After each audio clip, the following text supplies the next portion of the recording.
Guys, in today's video we are gonna see how to make React website SEO friendly.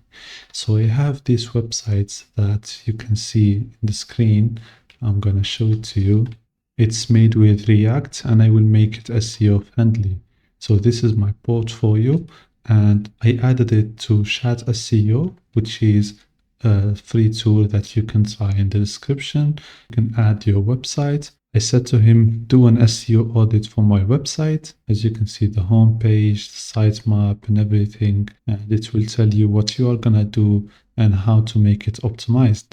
As you can see, the SEO fixes that they gave me, this doesn't have a sitemap, and as you can see, a lot of things, actions, services, these things, and like I can rewrite things and I can build service area, I can link other articles, I can do backlinks and everything.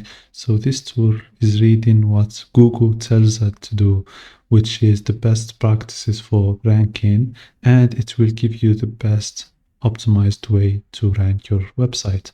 Like and subscribe, and the tool in the first link in the description. Bye bye.